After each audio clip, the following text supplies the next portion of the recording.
말씀을 사모하심으로 역시 여러분을 환영하고 축복합니다. 우리 앞뒤 좌우에 있는 성도님들과 같이 인사드리겠습니다. 환영합니다. 축복합니다. 감사합니다. 네, 여러분, 우리가 지금 이렇게 마음껏 예배를 드리고 하나님의 말씀을 자유롭게 보고 공부하고 탐구할 수 있는 것은 여러 가지 신앙의 유산이 있기에 가능합니다. 국내적으로 보자면 신사참배를 반대했던 우리 신앙의 선조들로 인하여서 우리가 자유롭게 예배하고 하나님 말씀을 보는 것이죠.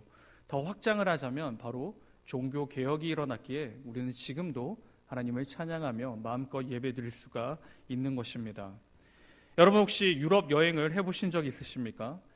유럽을 다니다 보면 정말 곳곳에 기독교의 역사를 확인할 수가 있는 것이죠.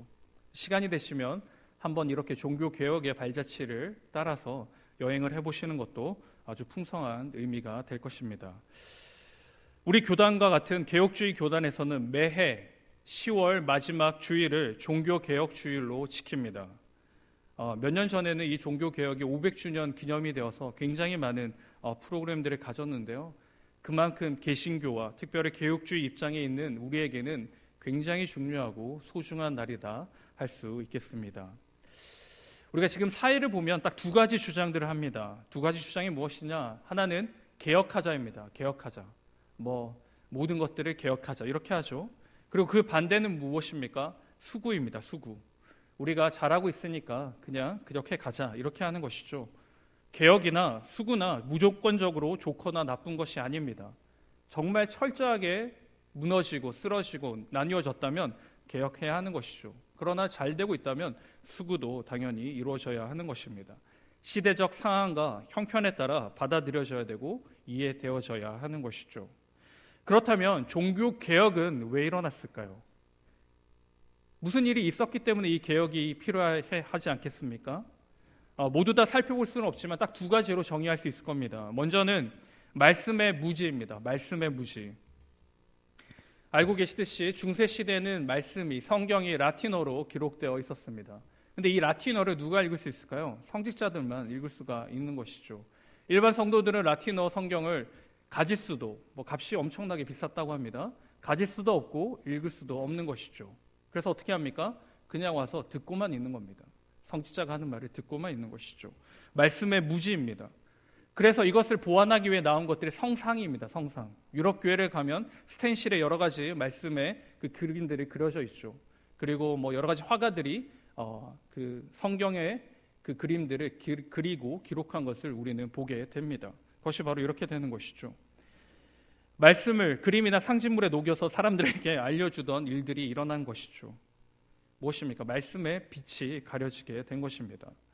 말씀의 빛이 가려지니 어떻게 해요? 어둠의 시대가 온 것이죠. 말씀의 무지는 미신으로 나아갑니다. 이 성상을 숭배하는 것이죠. 그리고 그림을 붙잡는 것이죠. 그리고 상징물을 숭배하게 됩니다. 그리고 이 숭배는 어디까지 가느냐? 성자를 숭배하게 됩니다. 여러분이 알고 계시다시피 이 카톨릭에는 세인트가 있죠. 성자들이 있습니다. 그 성자들을 동일하게 숭배하게 되는 것이죠. 두 번째는 교회의 부패입니다. 이 교회 안에 원래는 교회는 사제가 없는 것이죠. 왜 사제가 없습니까? 주 예수 그리스도의 부활하심과 죽으심을 통하여서 휘장이 찢어졌습니다. 그건 무엇이냐? 제사장을 통해서 나가는 것이 아니라 내가 직접 하나님과 교제할 수 있는 것이죠. 그래서 기도할 수 있고 예배할 수 있고 찬양할 수 있는 것입니다. 그런데 이 중세 교회에 이 제사장 제도와 비슷한 사제가 들어오게 됩니다. 이 사제가 들어오게 되면 어떻겠습니까? 교황이 이 사제를 임명하게 됩니다. 13세기에는 이 교황이 사제를 임명하게 되는데요. 교황이 마음대로 후임을 정할 수가 있습니다. 그래서 이 후임을 정할 때 뭘 받을까요? 후임세를 받습니다. 후임세.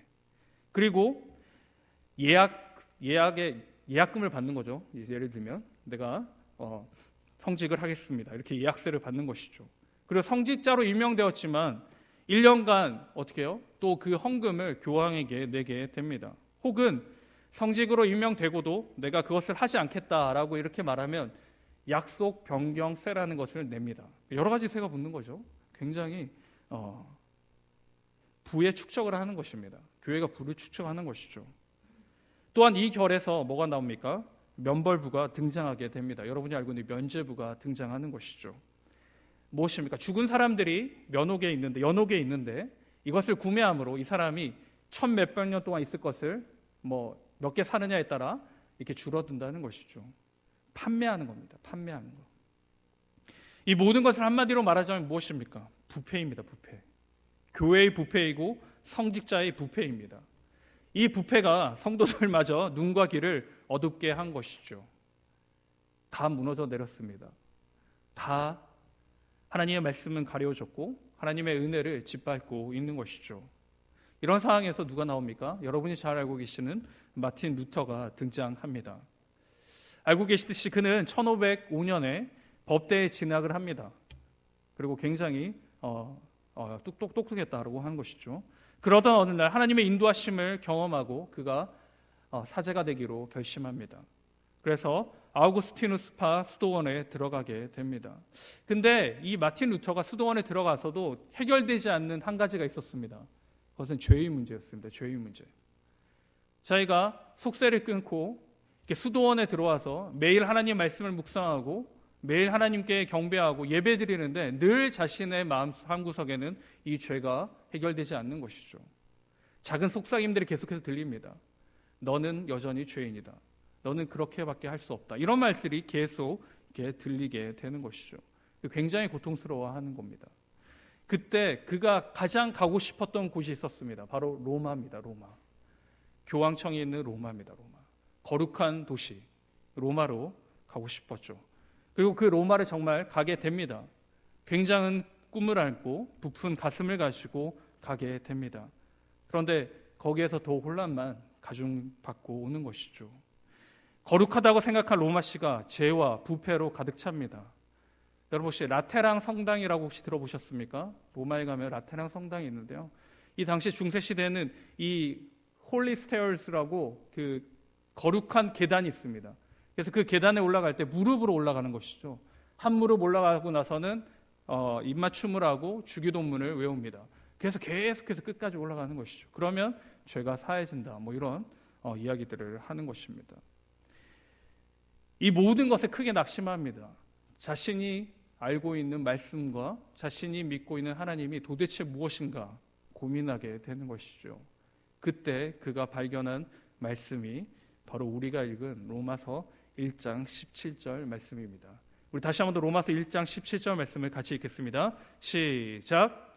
복음에는 하나님의 의가 나타나서 믿음으로 믿음에 이르게 하나니 기록된 바 오직 의인은 믿음으로 말미암아 살리라 함과 같으니라. 아멘.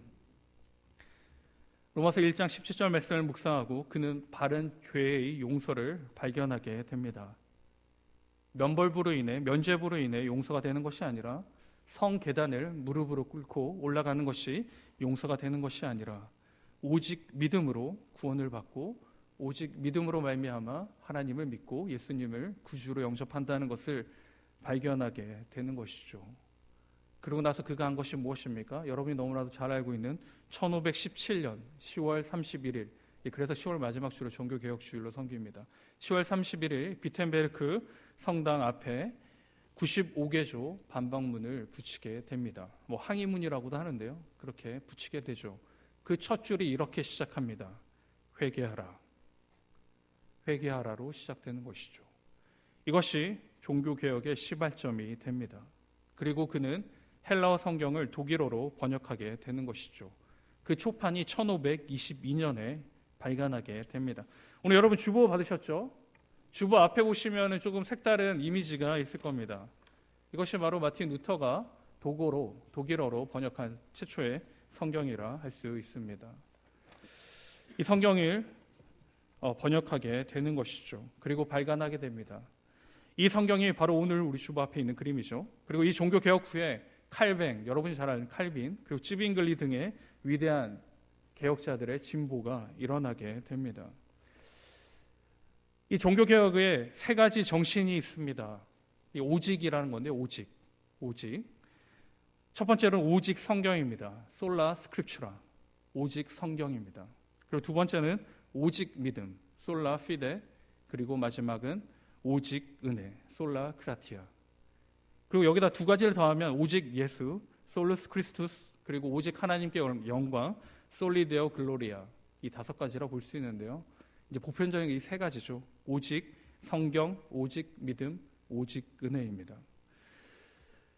이 종교개혁이 일어난 시발점을 제가 말씀드렸던 것처럼 제일 첫 번째 문제가 뭐였습니까? 성경의 무지였습니다. 성경을 알지 못했습니다. 하나님 말씀을 알지 못한 것이죠. 그러므로 그냥 귀가 닫히고 눈이 닫히며 입이 닫혔습니다. 잘못된 말씀이 선포돼도 모르는 것이죠. 알지 못합니다. 그냥 그런가 보다 하고 이렇게 가는 것이죠. 그래서 어떻게 됩니까? 부패합니다. 타락하는 것이죠. 아는 자들만 알기에, 아는 자들만 알아서 하기에 부패하고 타락하게 되는 것입니다. 종교개혁자 마틴 루터가 한 일이 무엇입니까? 목숨을 걸고 성경을 번역한 겁니다. 라틴어로 기록된 성경을 라틴어로 번역한 것이, 독일어로 번역한 것이 아니라 원문을 독어로 번역합니다. 그러므로 오독함이 없게 되는 것이죠. 종교개혁의 핵심은 무엇입니까? 성경을 아는 것이 핵심입니다. 성경을 알아야지 하나님을 알게 되고, 성경을 알아야지 하나님의 은혜를 알게 되고, 성경을 알아야지 예수님을 알게 되고, 성경을 알아야지 하나님께 영광을 돌린다는 것이죠.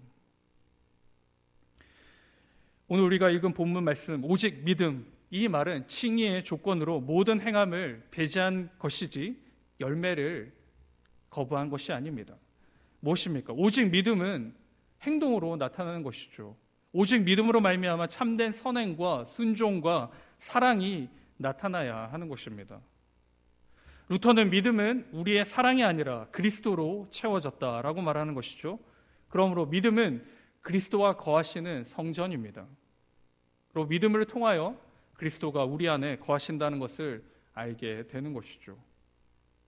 그러므로 말씀을 통하여서 얻게 된 오직 믿음, 그 안에는 회개와 순종의 열매들이 맺어지게 된다는 것입니다. 그런데 이런 열매가 없다면 무엇입니까? 우리의 믿음에 문제가 있는 것이죠. 우리 교회에 문제가 있고 이 땅에 문제가 있는 것입니다. 가끔씩 이런 이야기가 들립니다. 교회를 개혁해야 한다라는 말이 들립니다. 과거 타락한 중세 교회와 마찬가지로 몇몇 교회이지만 교회들이 물질적으로 부패하였고, 말씀을 전하는 자들은 전하는 대로 타락하며, 성도들은 바쁘기에 말씀을 읽지 않고 묵상하지 않습니다. 이 모든 것이 한 박자로 이루어질 때 타락하게 되는 것이죠.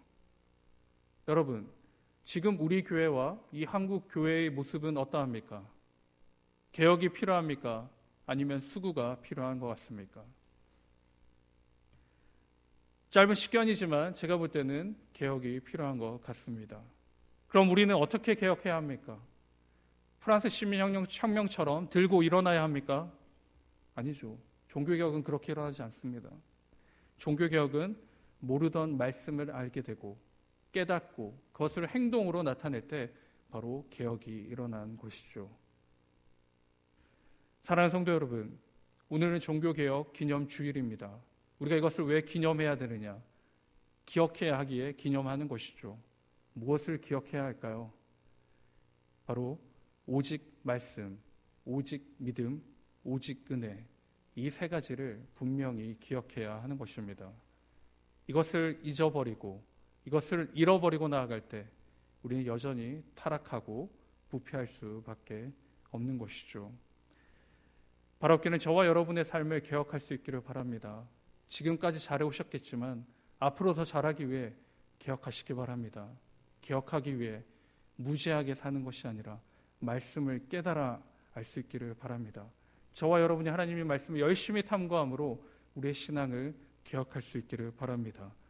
그러므로 우리 교회를 개혁하고, 그러므로 이 나라를 개혁할 수 있는 그 씨앗과 그 밑거름이 저와 여러분 될 수 있기를 주님의 이름으로 축원드립니다. 아멘. 우리 말씀을 기억하시면서 우리 잠시 한 목소리로 기도하겠습니다. 같이 기도하실 때 하나님, 우리 종교개혁 주일을 맞아 우리가 다시 한 번 더 종교개혁을 기념하고 하나님 말씀을 상고했습니다. 하나님, 우리가 다시 한 번 더 우리의 삶을 개혁하고 우리 교회를 개혁하고 이 땅을 개혁할 수 있도록 우리가 오직 말씀과 오직 믿음과 오직 은혜로 살 수 있도록 주님 함께하여 주시옵소서. 우리 이렇게 같이 간절히 한 목소리로 기도드리겠습니다.